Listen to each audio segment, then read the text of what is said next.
Listen to the crowd as they acknowledge Jeff Gordon when he goes by. It's an unbelievable situation in Indianapolis. Here he is in the fourth turn. This is his final trip around turn number 4.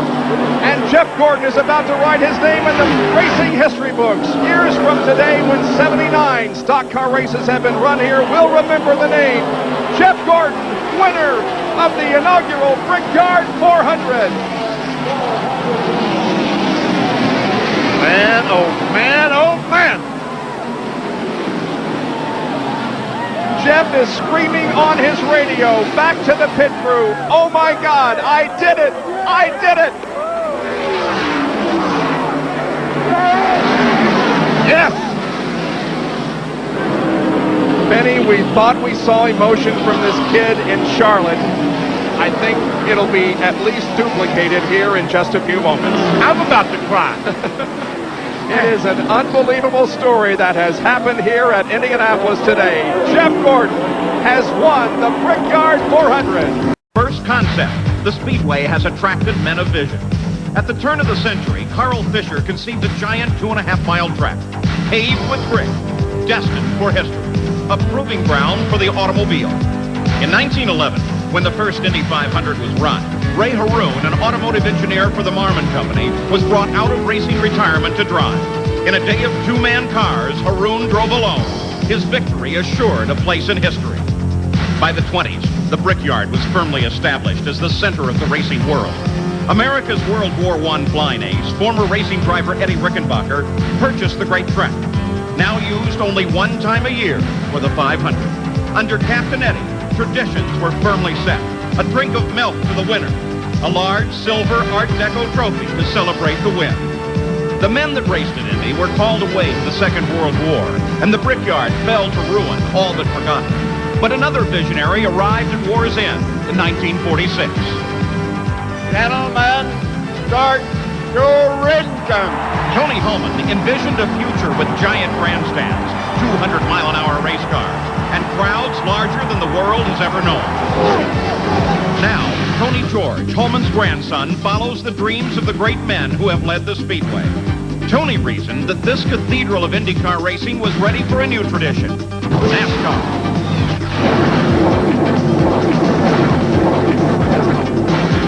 Ray Haroon's face was the first on the Borg Warner.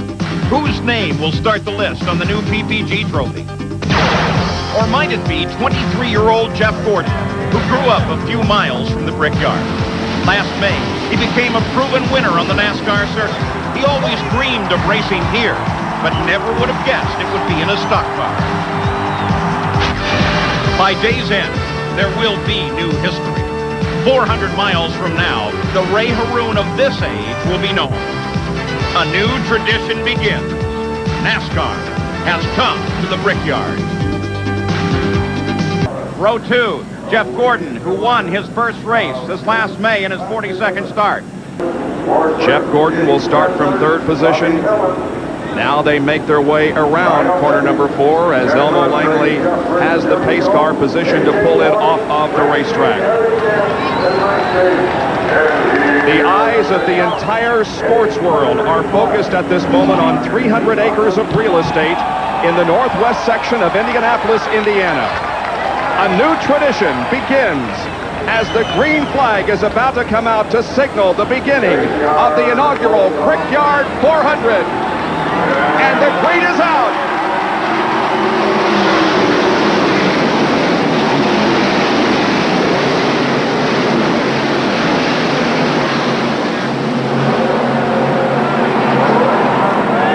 And now, Bob, it's just another race. You bet they can. We saw it in the first and second corners. Rick Mast has the lead as they come down the backstretch with Dale Earnhardt tucked in right behind him, but Jeff Gordon is trying to make a move on Earnhardt for the second position in the third turn, but he did not get it. Now Mast still has the lead as they head through corner number 3 into corner number 4. And that move that Jeff Gordon made on the inside of Earnhardt probably let Rick Mast lead that first lap. In 78 previous runnings of the Indy 500, 151 different drivers have led a lap. Rick Mast has become the first to lead a lap in the history of competitive stock car racing, and that's the first time he has ever led a first lap of any race. There's Labonte on the inside of Earnhardt trying to push him back to fifth spot, and Elliott's going to... Earnhardt, as a matter of fact, touched the wall as he came out of turn number 4. Watch this. He's running in second position at this moment. This was last lap ago. Oh, he hit it pretty good, Benny. He hit it pretty good, and I'm sure that Richard Julius and that crew are concerned. Bill Elliott has gotten by him, and here's a lot of other cars trying to get by Earnhardt down the front straightaway. Look at them, 4 abreast. At the line, they're 4 abreast in a battle for position as Jeff Gordon has taken over the lead from Rick Mast. But Mast is coming back on the inside trying to retake the lead, but Gordon holds it coming off the second corner. Jack Arute has a report on Dale Earnhardt. Well, Bob, Dale Earnhardt and Rick Mast came together on the start, and in that shunt, they think they may have bent the rear just a little bit. They're not sure down here. In fact, they are trying to radio to Dale right now, but they are now trying to tape it into place, a very time-consuming process. And after Danny qualified yesterday, did such a terrific job to qualify 26th overall, now the engine is off once again. And so the problems continue here early for one of the 4 men in this field who has knowledge of this racetrack. As a matter of fact, of course, he was famous for the spin and win at the Indianapolis 500 in the mid-80s. The green flag waves once again. We're back under competition. It is Jeff Gordon who is leading, but look at the cars fan out at the back of the pack to shuffle for position. And Dale Earnhardt track position here at the Indianapolis Motor Speedway is going to be a premium today. Staying up front is going to be very important. Earnhardt all the way in the back of the field. Hurts him a great deal.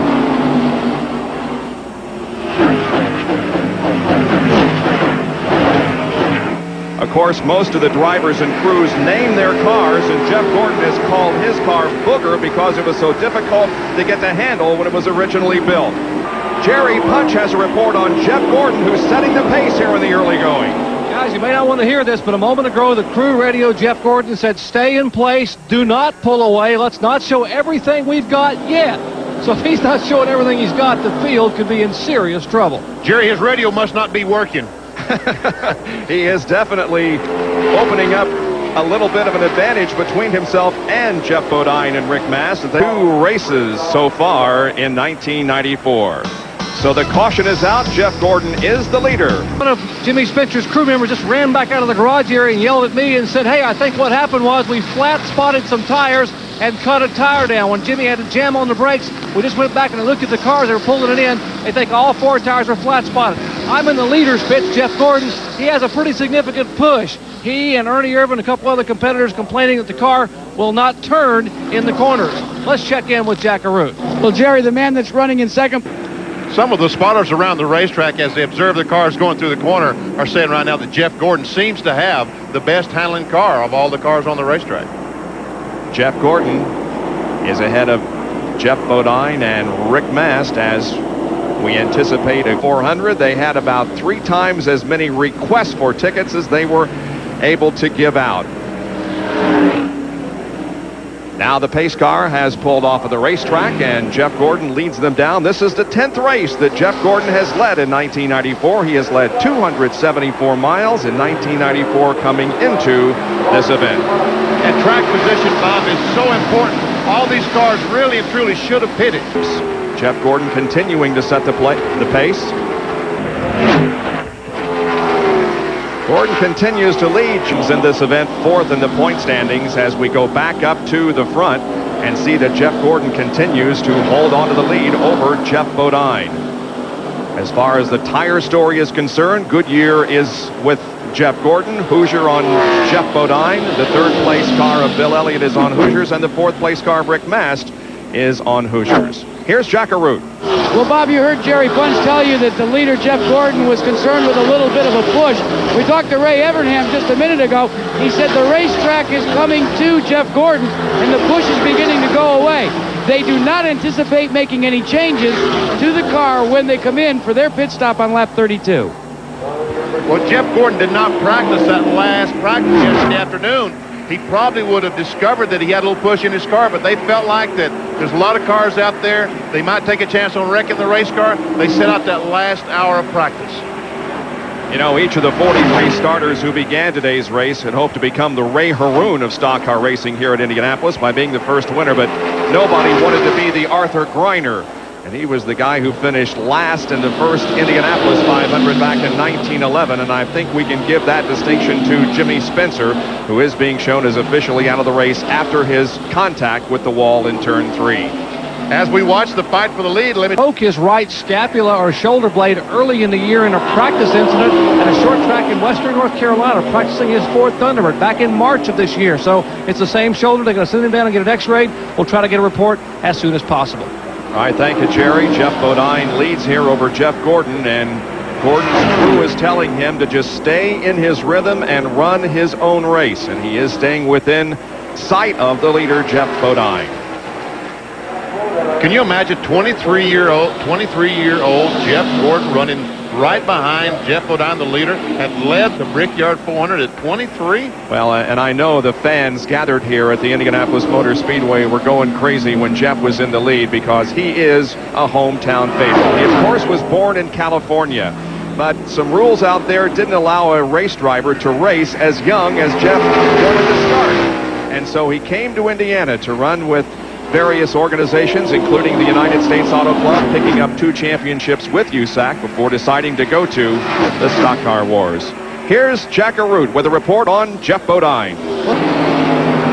Here are the 2 front cars, Bodine and Gordon, and we anticipate more pit stops here before long.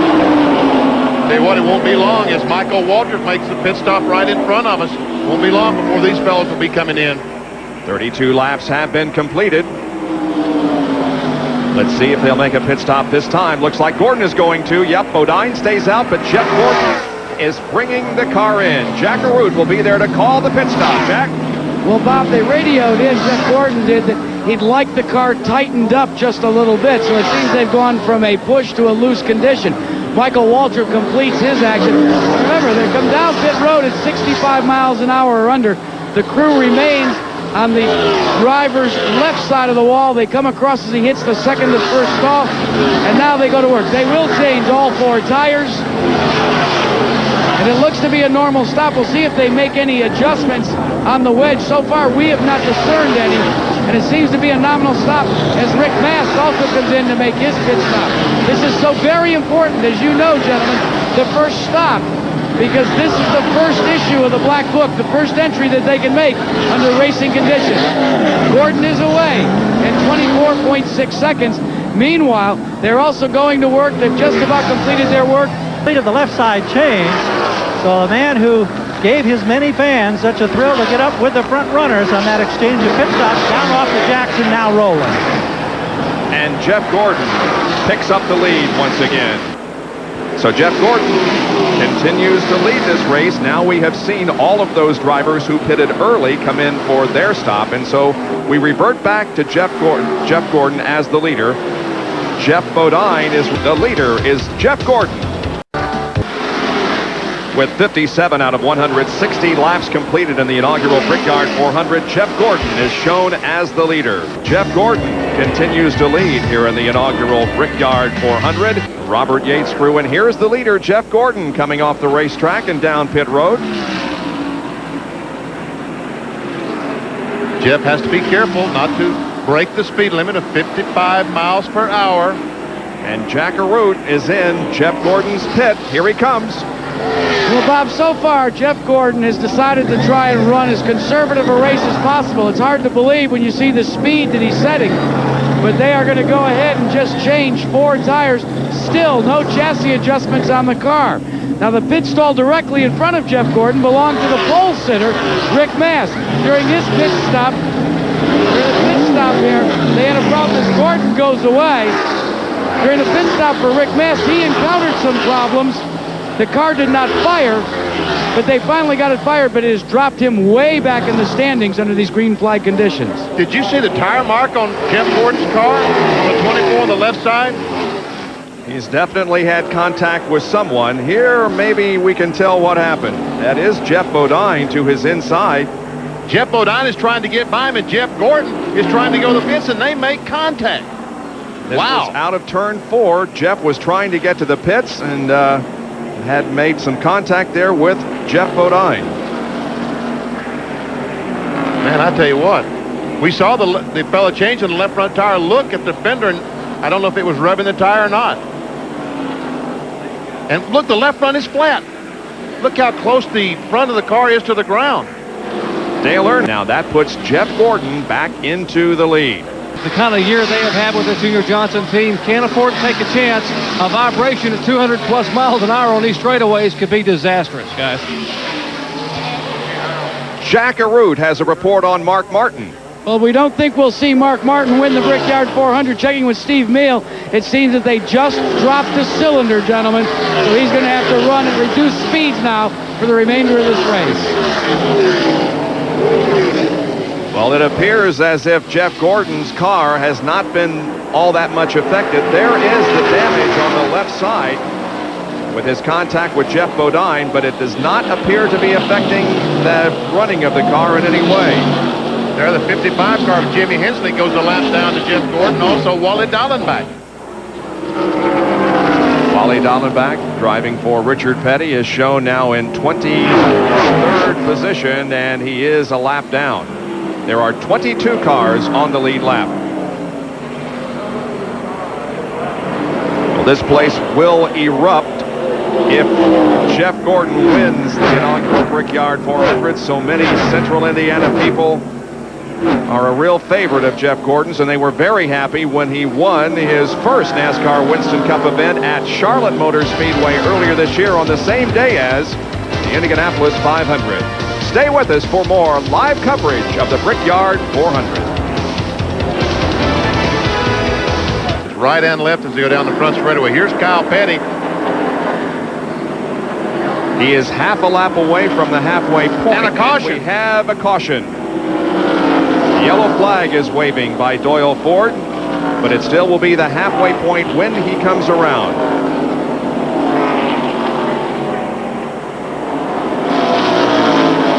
And Kyle Petty is going to save that lap, and this is a huge break for Harry Kent. Remember, he is not pitted. He's in 3rd place. And there our leader, Jeff Gordon, takes the caution flag, so a huge break for Harry Kent. And was running in 3rd position, had not made the stop, so he will be able now to make his pit stop under the caution. Well, our host, Paul Page, has a report. Paul? Well, Bob, it's time again for the Budweiser Pace Car Sweepstakes. The 200-mile leader, as you saw, was Jeff Gordon. Now, write down Jeff Gordon on your 3x5 card, and you could win one of 4 1995 Chevrolet Monte Carlo, official pace car of the Brickyard 400. Stay tuned for the 300-mile leader for your next chance to win. Brought to you by Budweiser, the king of beers.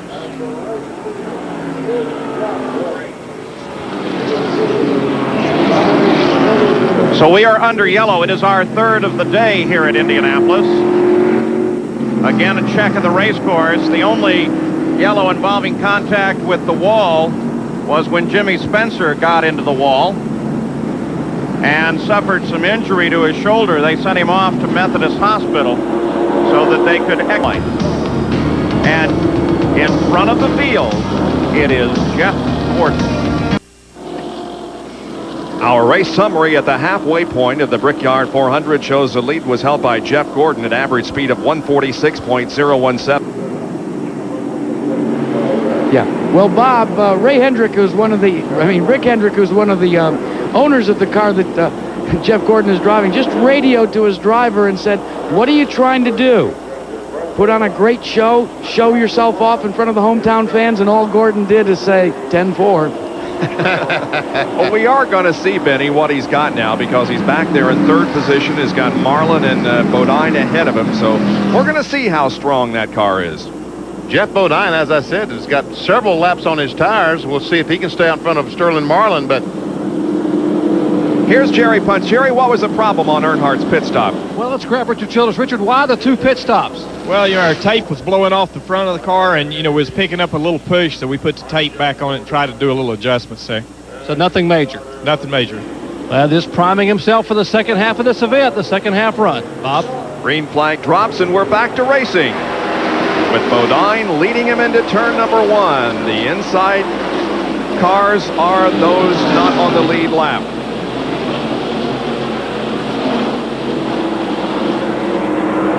There we see A.J. Foyt, the black car on the inside. It's not serious. Riding with Bill Elliott there for the moment, and now we see Jeff Gordon go to the inside of Sterling Marlin and grab second.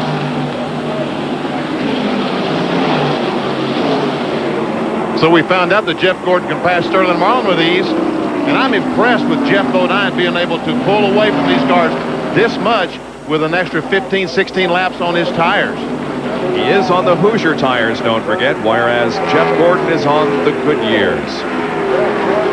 Brett BODINE overtaking Bobby Hillin. Going in. Very happy when their IndyCar effort produced a winner in the Michigan 500. And Jeff Gordon has caught Jeff BODINE. And we watch from the blimp this battle for the lead as Gordon comes in on Jeff BODINE.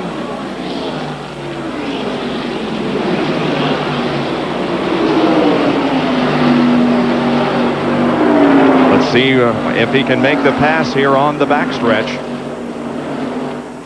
Looks like Jeff BODINE really does want him to pass. Now Gordon goes to the inside but cannot make the move in turn 3.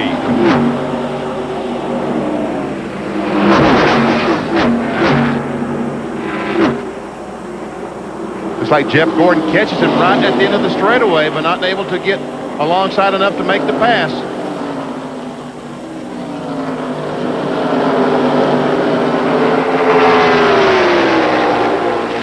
Now he's going to try it again. Nope. This doesn't have the momentum to get by him. And you can see that Jeff Gordon is trying. The rear of the car wiggled just a bit as he came off turn 1.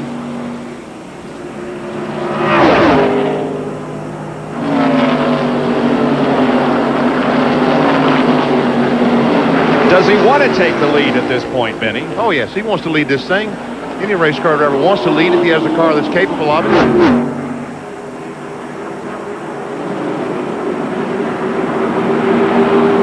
10 drivers have led so far in this race today.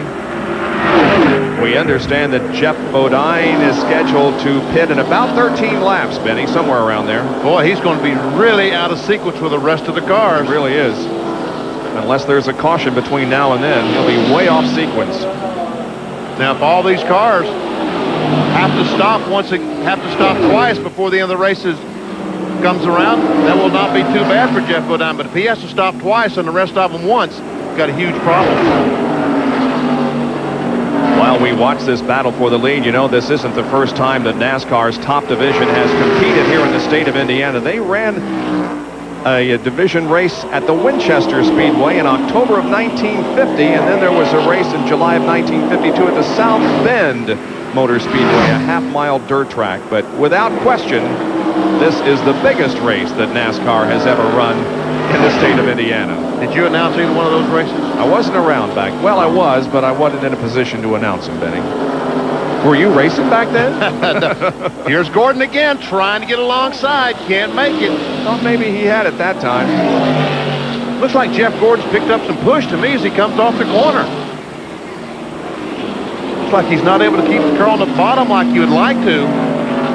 Yeah, he's much higher exiting the corner. Right side. That's the Jim Bound pit crew. Jeff Henson and his crew that stepped in to pit the A.J. Foyt car. You saw. Wow. Did he hit the wall? Well, he came very close to it. He was very loose coming off the third turn.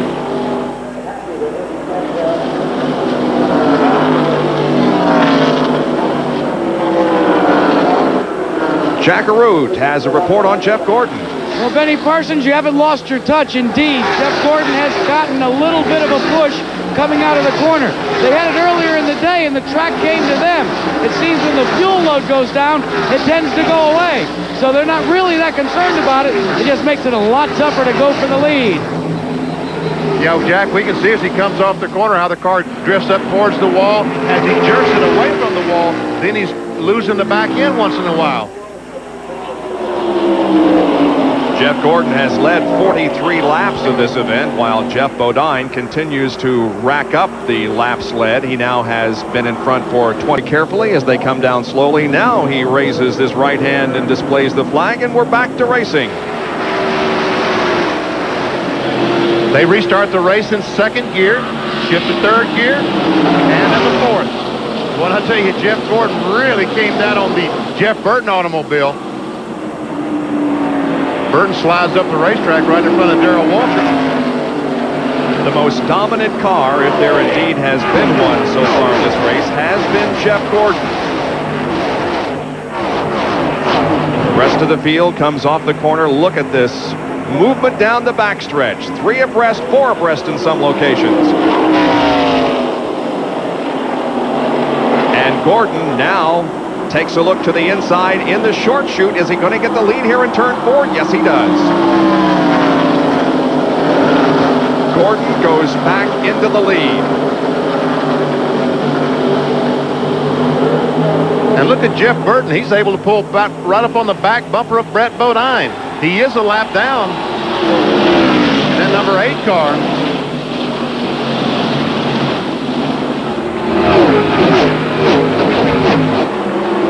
And the question, since Jeff Bodine has fallen out of the race, is there anyone that can race with Jeff Gordon? Right now, Jeff Gordon has a rather comfortable lead on Brett Bodine as they move down the straightaway.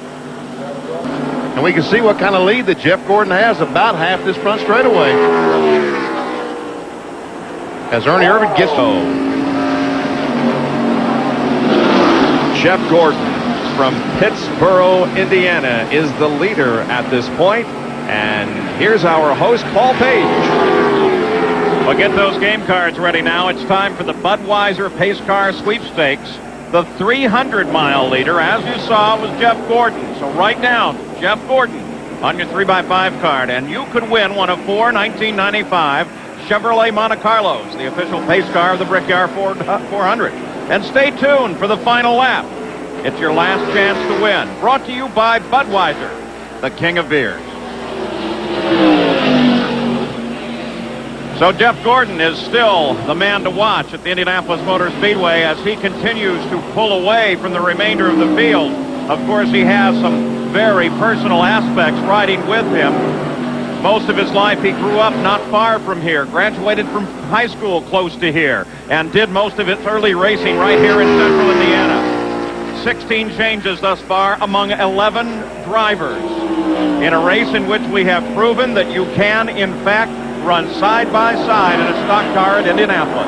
Now back to Bob Jenkins and Benny Parsons. It's been a very competitive race. It has been a competitive race, and it looks like that you can come home again.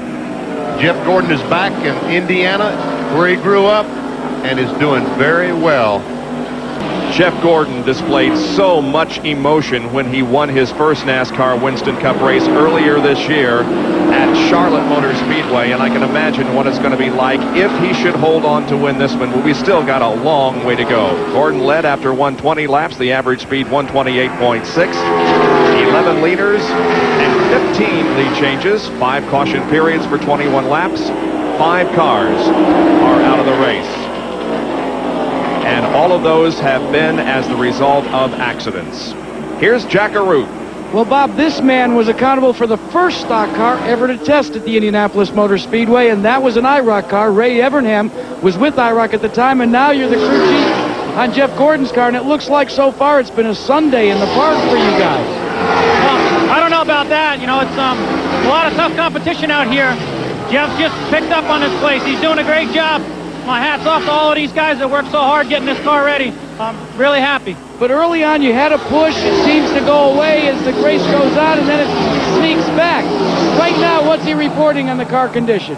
Well, our car's pretty balanced, and as the sun goes in and out, we've been playing with 1 or 2 pounds of air pressure, and that's all we've done.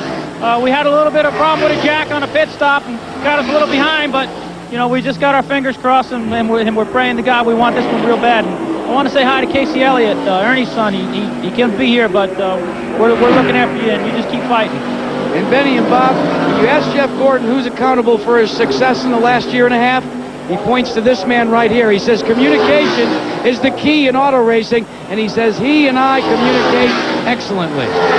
Jeff Gordon is trying to become the second person to win races at both Daytona and Indianapolis in the same year. Can he keep Jeff Gordon behind him? Exactly. Gordon has been the best car on the racetrack, but it could come down to the pit work. There is the opening of pit road. And Jeff Gordon's crew, they call themselves the Rainbow Warriors.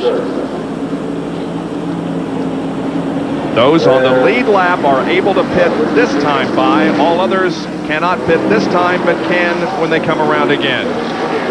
Gordon leads Irvin, Wallace, Elliott, and others at 55 miles an hour down pit road. Irvin dives in the pits. Right side's going up. Rusty must be overheating because they had a brush over there, brushing off the front of the car. Jeff Gordon changing the right side, brushing the grill off. Jackman comes around. A chassis adjustment. Put one round the wedge in the car. Rusty's moving. Ernie's moving. Jeff Gordon is moving, but Rusty Wallace is going to beat him out. 15.9 second pit stop for Rusty Wallace. And he beats his competitors out of the pits. Very important track position.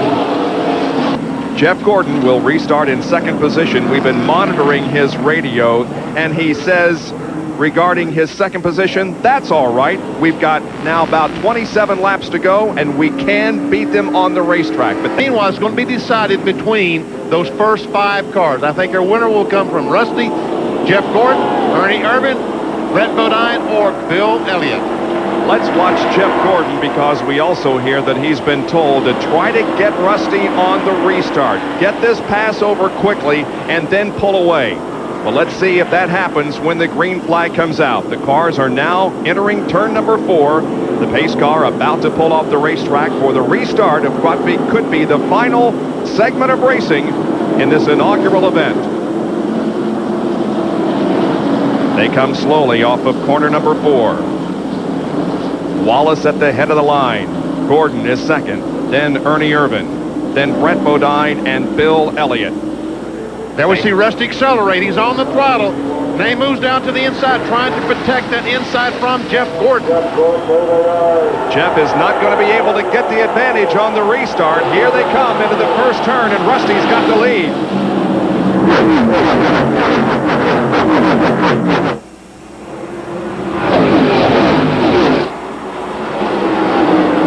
Now we continue to think about the Roger Penske connection. He's the owner of this car, driven by Rusty Wallace. He won the Indianapolis 500 this year. He has won it 9 previous times, but Gordon makes a move to the inside in the backstretch. Does he have the lead in 3? Yes, he does. Now then, Rusty and Ernie Irvin almost made contact as they came off that second corner. Here's Rusty trying to get back on the inside, and he is back on the inside, Bob. Jeff has got to give him room. They're going to come through turn number 4, side by side and onto the straightaway. Some great racing, and again they touch as they come down the straightaway. It's Wallace to the inside and Jeff Gordon to the outside, and Ernie Irvin is a factor too. Now, Jeff can't get back to the inside because Ernie is there. Jeff Gordon's going to try to pass him on the outside, Bob. Can they run 2 abreast through the corner? You bet you they can. Gordon goes back ahead as Rusty gets a little loose in the second corner. And here comes Ernie. Brett Bodine trying to follow him. Jeff Gordon protecting that low line. But he is moving away from Wallace, who may have a problem. It looks like Rusty has a problem of some kind.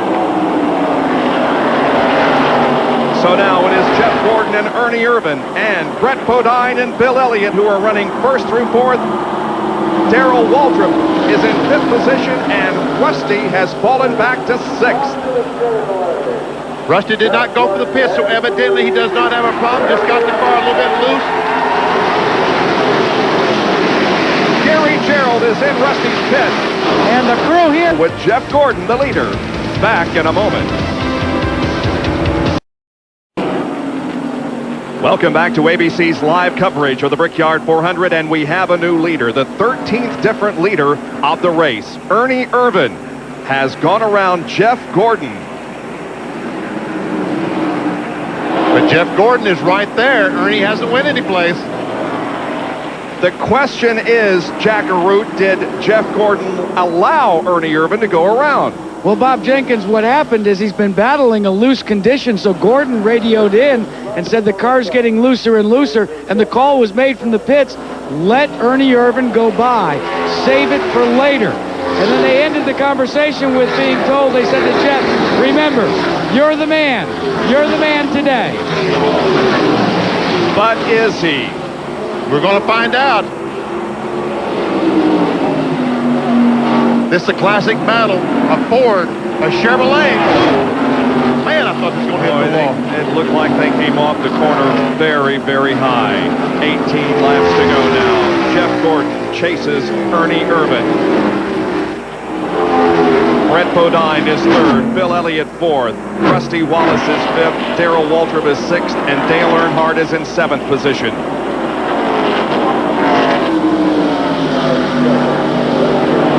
It looked like Jeff Gordon almost grazed that wall coming off that corner with 18 laps to go. And remember what happened 18 laps to go? Emerson Fittipaldi hit the wall with just 18 laps to go, allowing Al Unser Jr. to win the 500, Indianapolis 500. Now Ernie's getting a little loose. See that wiggle in the back of the car? Yep. Gordon took a look to the inside as they came down the straightaway. Let's see what his strategy is as they come out of two and head down the long back stretch. He's tucked right on the back bumper of Ernie Irvan. Now once again takes a look to the inside, but he'll make no attempt to make the pass. I tell you, Bob, that must be an exceptional engine in that 28 car, because they had a problem with it yesterday. Rather than go to a backup engine, they took that engine apart, took the oil pan off, took the rod caps off, checked the bearings to make sure they hadn't scored anything, and put the engine back together and put it back in that car to race today. Here comes Jeffy taking a look. He's taking a look. He might make an attempt at taking the lead into turn one, and he does. And the hometown crowd rises to its feet and salutes their hero, Jeff Gordon. Man, look at these folks wave as they go by. But did he make his move too soon? Is Ernie going to get him loose now? Remember, his car is loose with the car right behind him.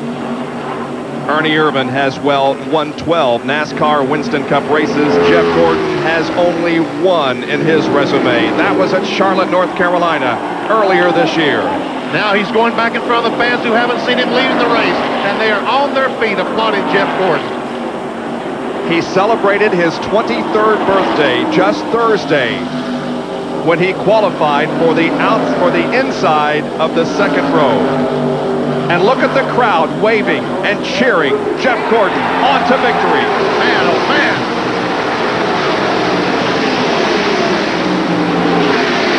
There are 15 trips around the 2.5-mile oval at Indianapolis left in this inaugural Brickyard 400. Now, if Jeff Gordon can just stay that far in front of Ernie Irvan, he'll be okay, because Ernie is not close enough right now to really loosen his car up in the corners. But if Ernie pulls back up on the deck lid, he might get Jeff loose again. As they separate just a bit, let us inform you that Mike Chase is being transported to Methodist Hospital for neck x-rays. He has some contusions, but the injuries are not believed to be serious to Mike Chase. And he did walk from his race car to the ambulance. Jimmy Spencer, of course, was also taken down to Methodist for x-rays after an accident early on in the event. Gordon continues to lead, and Benny, it appears as if he is stretching it out a little bit. Looks like it. Maybe a half a car length more than the last time.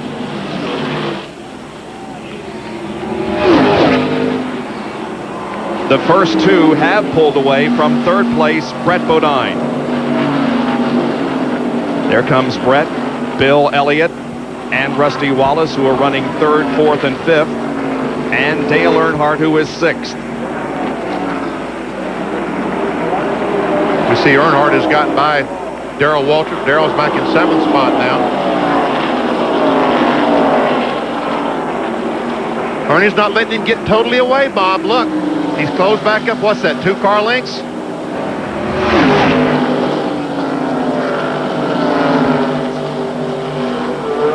Another thing that you have to consider at this point, Benny, is experience. Jeff Gordon is only in his second year of full-time racing. But, Bob, he's done things that guys who've been here 5 years can't do. I mean, this guy is an exceptional race car driver, Jeff Gordon is. And a nice guy on top of that.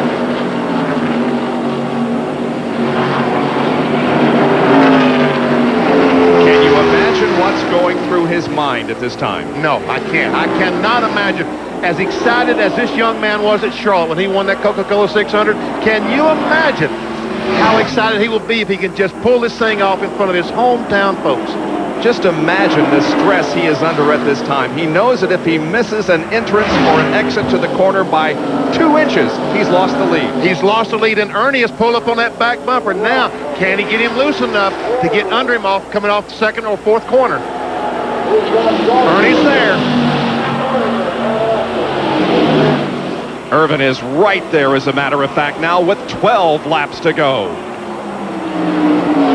Irvin looks like he's going to make a run on Jeff. He's got a good momentum build off coming up off of the second corner down the backstretch. Irvin is going to go into the lead once again, or is he? You reckon Jeff is going to race him on the outside like he did Rusty? He is, Bob. Side by side in turn 3. But they give each other plenty of room. They're into the short chute, and Gordon has a half car length advantage as they go into 4. Ooh! Ernie got the car a little bit out of shape as he went in the corner, but they're still side by side. Now Jeff Gordon retakes the lead, and he went in that third corner on the outside of Ernie. Unbelievable. They cross the line. 11 laps to go. Here's Jackaroos. Well, Benny, what's happening, Bob? Jeff Gordon is radioing in that he's got a problem. The problem is, as you said, every time that Ernie Irvin gets up to the rear decklet, he gets extremely loose. He was pleading those last 2 laps that he had to let him go by. And that looks like what might be happening right now.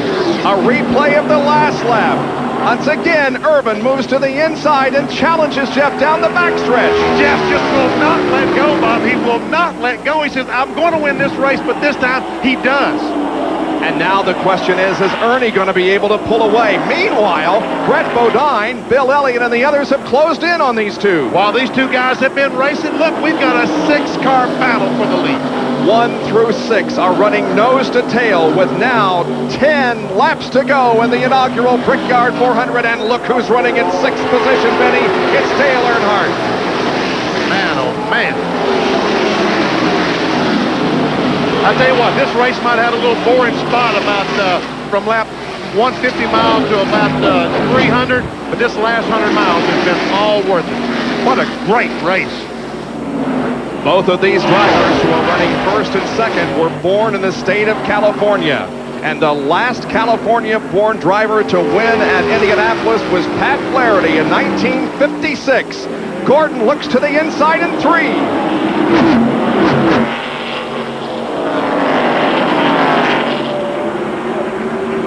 Jeff can run as long as he doesn't have somebody right behind him. But these cars, when they pull up right behind that limiter, they're getting him loose.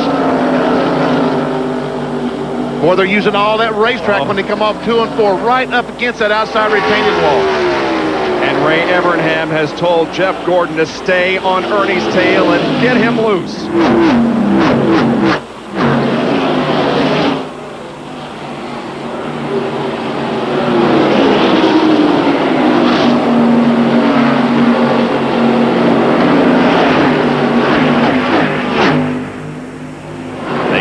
Run in the same order down the backstretch. Just a couple of feet separating Irvin from Gordon.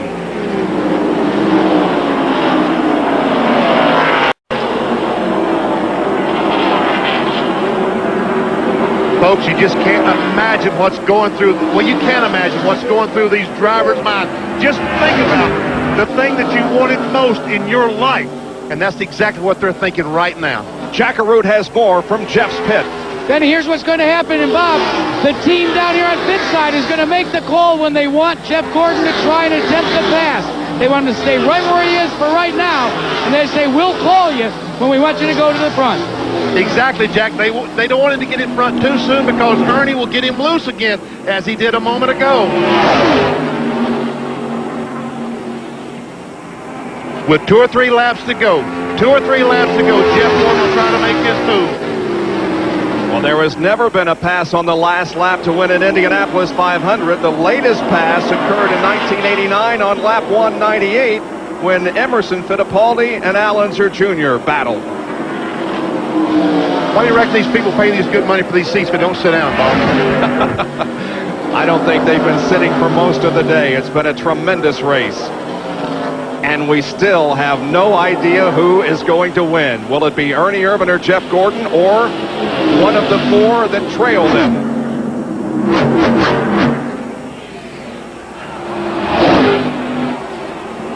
Yes, Gordon is up on that back bumper right now. He's getting Ernie a little bit loose as he comes off these corners. As he comes off 1, 2, 3, and 4. He's trying to worry him to death right now. He wants Ernie to look up and see nothing but the white of his eyes. He wants to smile at Ernie and see so he can see his teeth when he looks in that rearview mirror and know that he's right there on that back bumper.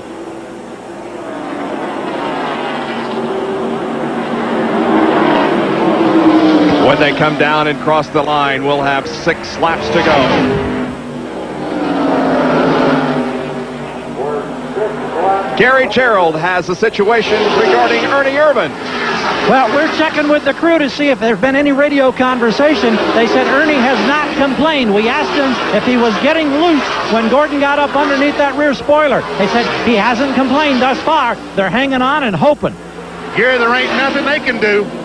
I mean, if he ain't got it right now, they ain't going to fix it. If his car is not good enough to hold him back, there's nothing Robert, Larry, and Reynolds can do. Gordon content to stay right on the rear spoiler of Ernie Irvan for the moment, but the laps are winding down. Just a little more than 5 laps left to go. There, Robert Yates, the owner of the 28 car. He watches as his driver comes down and leads another lap.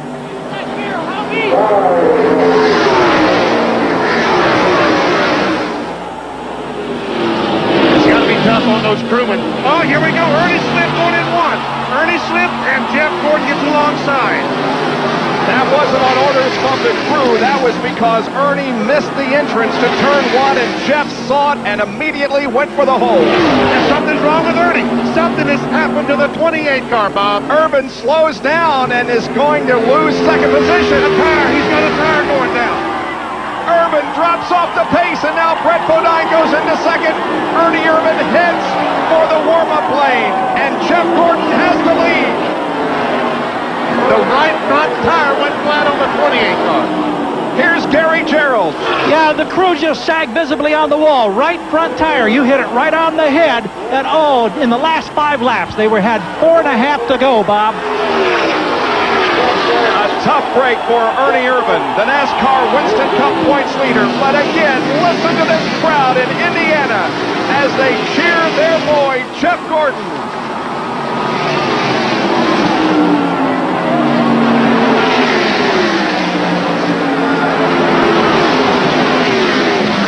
Let's not give him the win yet, because the same problem could befall him before 3.5 laps are over.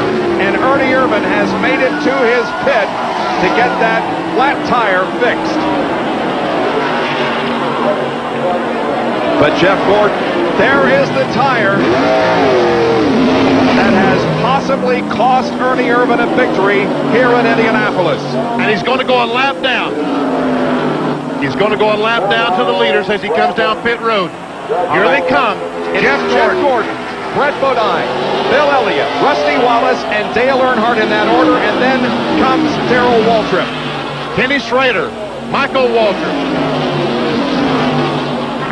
There we see Ernie as he exits the pits as Jeff Gordon goes by.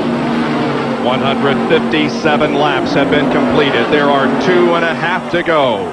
Here comes Ernie Irvan out of the warm-up lane with the group of cars that he was running with earlier, but he does not have a chance of winning now.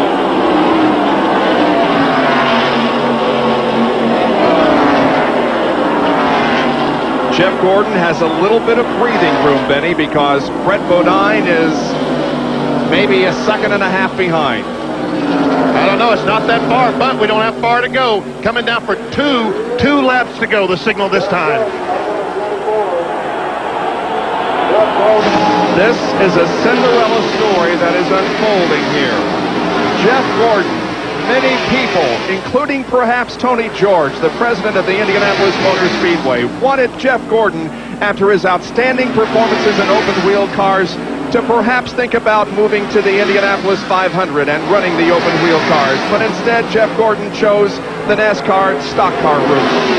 And he is on his way to a victory in the first stock car race run at the Indianapolis Motor Speedway. And there's his crew. They can't watch.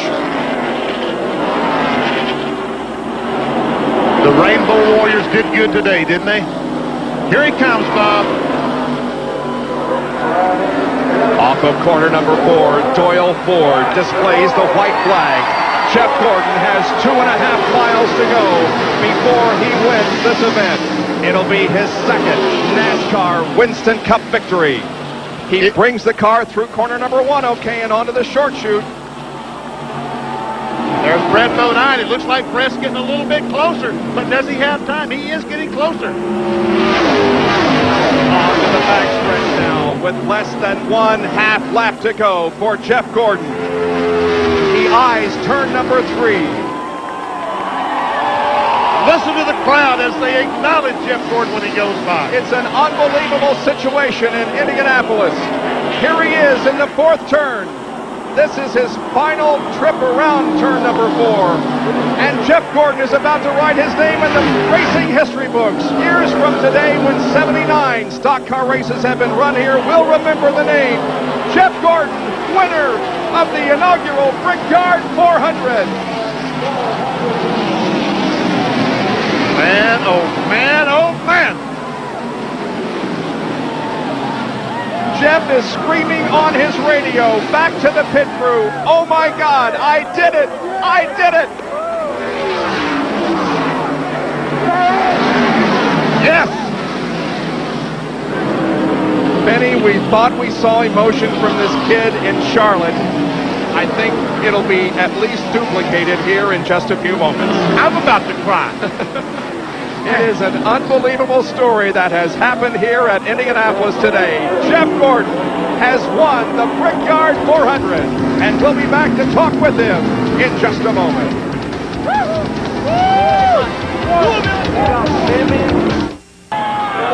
This is Paul Page. We're back in Indianapolis, and yes, indeed, the dreams of childhood can come true as Jeff Gordon has taken the win, and it's your last chance for you to win. The winner of the Brickyard 400 is Jeff Gordon. Write his name down, Jeff Gordon, on your Budweiser Pace Car Sweepstakes 3x5 card and send it in. One of 4 1995 Chevrolet Monte Carlo official pace cars could be yours. Thanks for playing, and remember to send in your game card, brought to you by Budweiser, the king of beers. Here's the final pass for the lead. As down inside of Irvin, Jeff Gordon made the move. Irvin in trouble because of a tire, and Jeff hung on. Coming off of turn 2, he was in front. Already, Ernie Irvin has slowed completely. But Brett Bodine was not about to give it up as he began to close in and came across the line 1/2 a second behind Jeff Gordon. So history has been made once again at Indianapolis, a whole new line of history. The 24 car of Jeff Gordon has taken the win at Indianapolis, and for the very first time ever, a stock car will make the turn into winner's circle in front of the master control tower here. An incredibly popular win for this crowd in Indianapolis. They've watched this young man grow up. He celebrated his 23rd birthday last Thursday. Let's go to Gary Gerald. Ernie Irvin is right here and has just come out of... All right, here is your race summary now as Jeff Gordon gets his final inspection. Jeff Gordon takes the win at 131 miles an hour. We had 13 different leaders.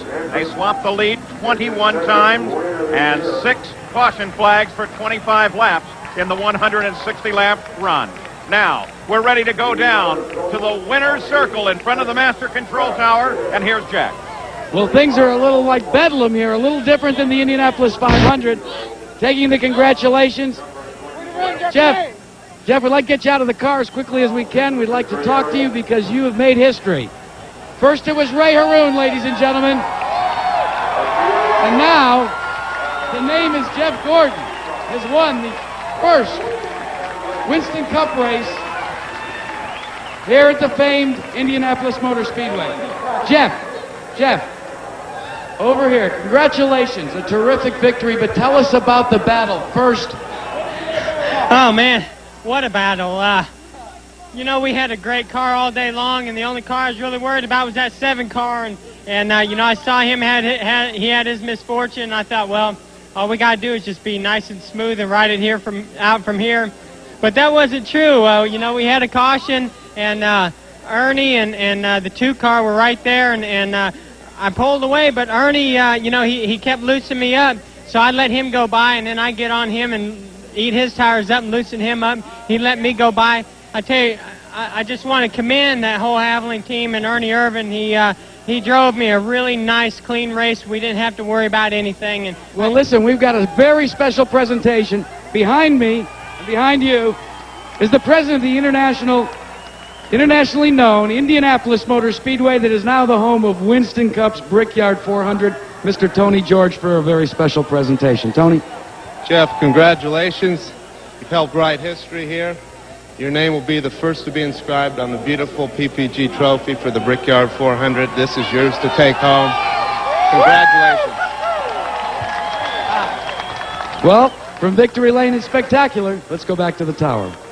Well, they came here with great expectations and many questions, these men of NASCAR. They came to make history. let's talk about Today was a validation of the great success of this series that grew up from the post-war short tracks of the South.